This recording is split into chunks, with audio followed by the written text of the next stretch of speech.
Operation tiger पूर्ण झाल्यानंतर हिंगोलीचे खासदार नागेश पाटील आष्टीकर हे आपल्या मतदारसंघामध्ये दाखल झाले। कार्यकर्त्यांची कामं मतदारसंघात निधी मिळत नसल्यामुळे ठाकरे शिवसेना सोडावी लागल्याचा दावा त्यांनी केलाय। फुटीर खासदार नागेश पाटील आष्टीकर यांना मागील 2 वर्षांमध्ये 19 कोटी रुपयांचा निधी आल्याची माहिती समोर आली आहे। यामध्ये खर्च केलेला निधी 5 कोटी तर एकूण 79 कामांपैकी 28 कामं पूर्ण झाल्याची माहिती समोर आली आहे। याबाबत नागेश पाटील आष्टीकर यांनी हा दावा फेटाळला आहे। नागेश पाटील आष्टीकर यांच्यासोबत संवाद साधला आमचे प्रतिनिधी गजानन वाणी यांनी। पाहूयात। मतदारसंघामध्ये दाखल झाले आणि त्याचं काल हिंगोली शहरामध्ये हिंगोली असून नांदेड असो ठिकठिकाणी त्यांचं स्वागत करत आले। मला सांगा, काल मोठ्या संख्येने शक्ती प्रदर्शन आपल्या कार्यकर्त्यांनी केलं, काय सांगाल? जी मंडळी माझ्यासोबत आहे ते स्वागत करायला येईलच, निश्चित येईल। आणि मी जो निर्णय घेतला त्या बहुतांश सगळ्या माझ्या कार्यकर्त्याला मी हे सांगूनच निर्णय घेतला आणि सगळ्याचं बहुतांश लोकांचं असं मत होतं की जर आपल्याला जर जनसामान्य लोकांचे कामं करायचे असतील आणि टिकायचं असेल तर आपल्याला हे पाऊल उचलावंच लागेल आणि त्यांच्या सगळ्याच्या म्हणण्यानुसारच मी पाऊल उचललेलं आहे। खासदार संजय राऊत यांनी आवाहन केले की ऑपरेशन म्हणजे जे हे असो कार्यकर्ते असो त्यांना त्याच्यात उत्तर द्या, त्यानंतर तुम्हाला ठिकठिकाणी विरोध झाला, याकडे कसं बघता? कुठं झाला ठिकठिकाणी विरोध? एकाच जागी झाला आणि त्याचा व्हिडिओ व्हायरल झाला। ठिकठिकाणी पुतळे जाळले, पुतळे जाळतात आता ते वरून खूप लोकांचं प्रेशर आहे त्या लोकांचं की असं करा तसं करा तसं करा असं करा करतात। पुतळे जाळणाऱ्यापैकी काल खूप जण होते, स्वागताला होते, असं नाही आहे की नव्हते म्हणून। तुम्ही म्हणताय की मला निधी मिळत नव्हता, कार्यकर्त्याची कामं होत नव्हते, मात्र अशी माहिती समोर 19 कोटी रुपयाचा निधी आला होता, त्यापैकी 26 कामं पूर्ण झाली होती। तुमची माहिती ती गलत आहे। माझे 7 कोटी रुपये शिल्लक आहेत आणि तुम्ही जसं सांगता ते किती रुपये म्हणता तुम्ही? 26 कोटी रुपये शिल्लक आहे म्हणता, बरोबर? 19 कोटी रुपये आले तुम्हाला? 19 कोटी रुपये 2 वर्ष। ऐका ना तुम्ही, 2 वर्षामध्ये 10 कोटी येऊ शकतात। MP लाडचा निधीच किती असतो? 5 कोटी रुपये, 10 कोटी रुपये 2 वर्षाचे, 26 कोटी रुपये आले कुठून? तुमची माहिती थोडीशी गलत आहे आणि सध्याला पोर्टल बंद आहे। माझ्याकडे 7 कोटी रुपये नक्कीच शिल्लक आहेत माझ्या MP लाडमध्ये, पण गेल्या 2 महिन्यापासून पोर्टल बंद आहे, त्यामुळे नियोजन सगळं झालेलं आहे, होऊन जाईल खर्च ते।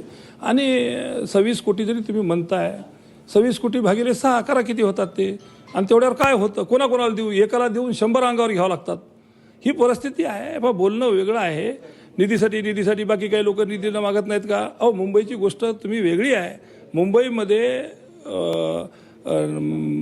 तुमच्या पालिकेच्या नगरसेवकाला धरतात, त्याच्याकडून सगळे कामं करतात। कोण्याही आमदाराला कोण्याही खासदाराला सर्वसामान्य फोन करत नाही।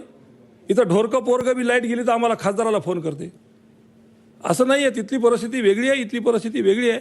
आणि जे निवडणूक लढवतात त्यांना माहिती आहे की प्रत्येक गावात गेल्याच्या नंतर काही ना काहीतरी खासदाराकडून आमदाराकडून अपेक्षा असतात विकासाच्या कामाच्या, आणि ते करावं लागतात। नाही करून नुसतंच जाऊन येऊन कसं जमेल? नेमकं कारण काय होतं मग तुम्हाला ठाकरे शिवसेना सोडायचं?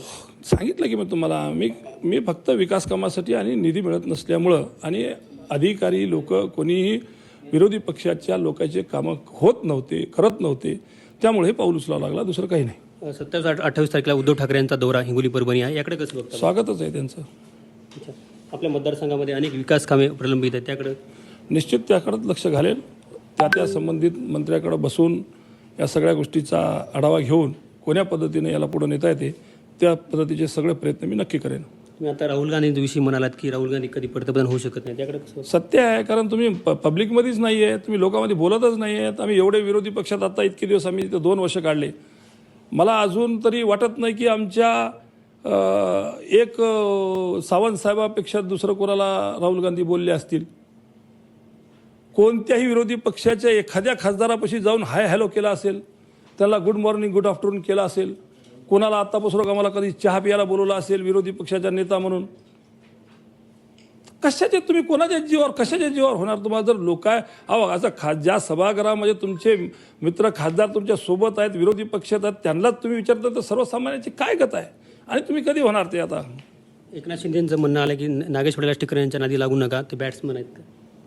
नाही, असं नादी लागू नका नाही म्हणले, ते म्हणले की ते कोणाच्या आध्यामधात जात नाहीत आणि गेलं तर सोडत नाहीत त्यांना। मी काय त्यांच्यापासून आजपासून थोडीच काम करतो, ते मी आमदार असतानापासून किंवा त्याच्याही अगोदरपासून माझ्या वडिलांच्या काळापासून आमची त्यांची हे आहे, ते शिंदे आहेत आम्ही शिंदे आहो, त्यामुळे आमचं त्याला सगळं माहिती आहे। अजून एकूण एक गोष्टी बघितलं की जे मतदारसंघामध्ये विकास काम होत नसल्यामुळे आणि कार्यकर्त्यांचे काम होत असल्यामुळे सध्या ठाकरे सोडून शिवसेना असल्याचं खासदार नागेश पाटील आष्टीकर यांनी सांगितलेलं आहे। कॅमेरामन राजेश सोबत गजानन वाणी, जी 24 तास, हिंगोली।